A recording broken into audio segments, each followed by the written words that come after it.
वचन देवानं त्याचा एकुलता एक पुत्र आपल्यासाठी दिलेला आहे. कशासाठी? आपल्यासाठी, की जी आपली पापं आहेत ती त्याने त्याच्यावर घेतलेली आहेत आणि स्वतः मरण यातना आणि त्या वधस्तंभावरती स्वतःचं जीवन अर्पण केलेलं आहे.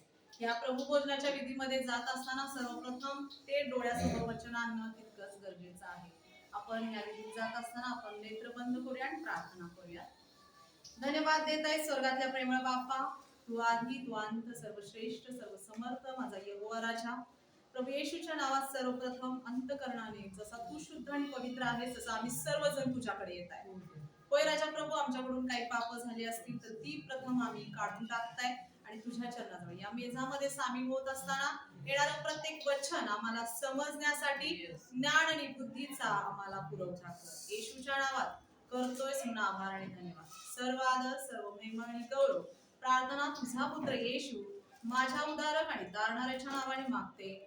आमेन. बघा, यहोशवा याचा 7वा अध्याय आणि 11वं वचन आपण वाचणार आहे. यहोशवा 7:11.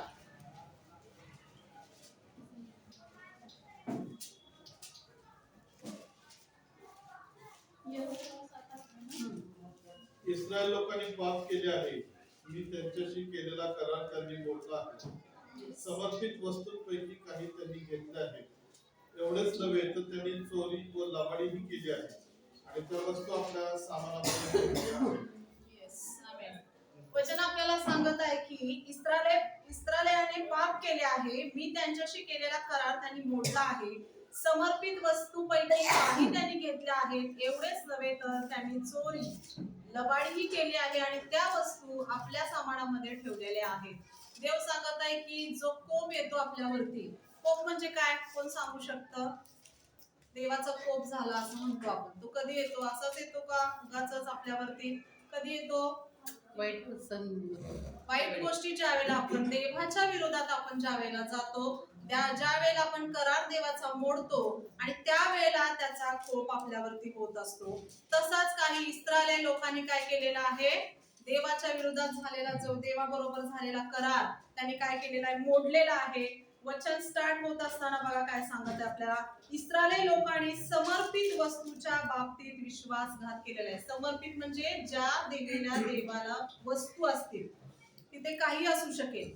आज आपल्या देखील चर्चमध्ये आपण देवाला म्हणून काही गोष्टी आपण दान करत असतो, देत असतो, तर त्यातलंच काही आपण काढून ठेवणं हे देखील देवाच्या विरोधातलं आहे आणि तितकंच मोठं पाप आहे. तसंच काही इस्रायल लोकांनी त्या ठिकाणी जर आपल्याला तो रेफरन्स वाचला तर आपल्याला लक्षात येतं की त्या लोकांनी देवाच्या विरोधात समर्पित केलेलं. एकदा आपण दिलं तर दिलं, आपण ते मागून घेतो का? नाहीच. पण काही वेळेला आपण माणूस आहे, आपलं मन लगेच मोह एखाद्या गोष्टीविषयी आपला होत असतो.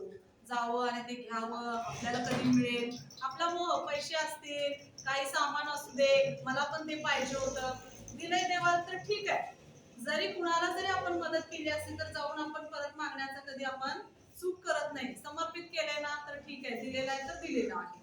पण या ठिकाणी इस्रायल लोकांनी काय केलेलं आहे? विश्वासघात केलेला आहे. दिलेल्या वस्तू त्यांनी परत घेतलेल्या आहेत. म्हणूनच देव वचनातनं सांगत आहे की इस्रायलाने पाप केले आहे, मी त्यांच्याशी केलेला करार त्यांनी मोडलेला आहे.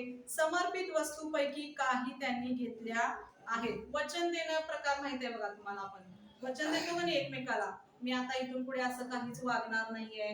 करार आपला देखील देवाबरोबर झालेला एक करार आहे की देवा मी आता ह्या गोष्टी करणार नाहीये, किंवा देवाने दिलेल्या ज्या काही आज्ञा असतील त्या आपण मांडलेल्या आहेत. पण हा करार आपण देवाशी करतो, पण काही वेळेला तसं वागत देखील नाही आहे. आणि पुढे बघा, एवढेच नव्हे तर त्यांनी चोरी लबाडीही केली आहे आणि त्या वस्तू आपल्या सामानामध्ये ठेवलेल्या आहेत.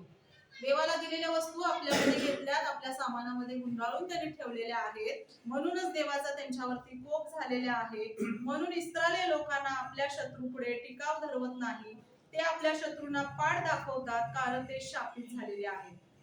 आज देखील जसं इस्रायल लोक वागले तसं देखील आपण देवाला दिलेल्या काही गोष्टी आपण आपल्यासाठी ठेवल्या तर आपण ही काय होणार आहे? शापित होणार आहे आणि ते पाप आपण आपल्यावरती घेणार आहे. तर देव आपल्याला सांगत आहे की जे समर्पित केले तर समर्पित केले, एकदा दिलंय ना सगळं तुमचं अंतकरण तर तुम्ही देवाला दिलंय. ज्या काही गोष्टी असतील तर त्या देवाला दिल्यात तर दिल्यात. काही लोक जगी जे काय करत असतील तर त्या तिकडेही आपलं लोकांच्याकडे मन आपलं जात असतं काही वेळेला. तर देव तो म्हणत आहे की त्यावेळेला तुम्ही शापित होणार आहात. ते आपल्या शत्रूंना पाठ दाखवतात कारण ते शापित झाले. त्यांच्यामधून त्या समर्पित वस्तू नष्ट केल्याशिवाय येथून पुढे मी त्यांच्या बरोबर राहणार नाही. जोपर्यंत तुमच्या ज्या काही गोष्टी तुम्ही देवाच्या घेतलेल्या असतील किंवा देवाच्या विरोधात केल्या असतील, जोपर्यंत तुमच्यामधून त्या जाणार नाही तोपर्यंत मी काय तुमच्यामध्ये येणार नाही. किती जरी चांगलं वरून वरून वागलो तर देवासारखं जर नाही आपण राहिलो तर देव आपल्यामध्ये कधीच त्याची महान उपस्थिती करणार नाहीये. तुमच्या प्रार्थनेची देखील तो उत्तरे देणार नाही. म्हणून आज इस्रायल लोकांनी केलं म्हणून आपण तसं करायचं नाही. या सर्व गोष्टी आजपासून आपण सोडायच्या आहेत आणि शापित आपल्याला व्हायचं नाही. पवित्र आपल्याला जसा तो पवित्र आहे तसं आपल्याला देखील पवित्र व्हायचं आहे. आपण नेत्र बंद करूयात. काही गोष्टी आपल्या जरी झाल्या असतील पश्चातापूर्वक आपण देवाला सांगूयात, कनेक्ट होऊयात. त्याचा जो काही करार आहे त्याच्याबरोबर आपण जोडून राहूयात आणि आपले नेत्र बंद करून पश्चातापूर्वक प्रार्थना करूयात. Hallelujah. Thank you Jesus, thank you Lord, thank you my father. होय माझ्या राजा प्रभू परमेश्वर पित्या, जसा तुझ्या बरोबर आमचा करार झालेला आहे प्रभू परमेश्वर पित्या, त्यामध्ये आम्ही टिकून राहण्यासाठी आम्ही कोणत्याही मोहाला किंवा तुला समर्पित केलेल्या गोष्टी आम्ही परत त्या प्रभू परमेश्वर पित्या माघारी न घेता असं आम्हाला प्रभू तुझ्यासारखं धीट आणि धैर्यवान बनव राजा येशू. तू करतोयस म्हणून आभार आणि धन्यवाद. या प्रभू भोजनाच्या विधीमध्ये जात असताना या मेझामध्ये तुझं रक्त आणि शरीर खात असताना तुझ्यासारखं आम्हाला प्रभू परमेश्वर पित्या एक निश्चयी आणि एक निष्ठ असं बनव राजा येशूच्या नावात. तू करतोयस म्हणून आभार आणि धन्यवाद. सर्व आदर, सर्व महिमा आणि गौरव प्रार्थना तुझा पुत्र येशू माझ्या उद्धारक आणि दानारेच्या नावाने मागते. आमेन. आमेन.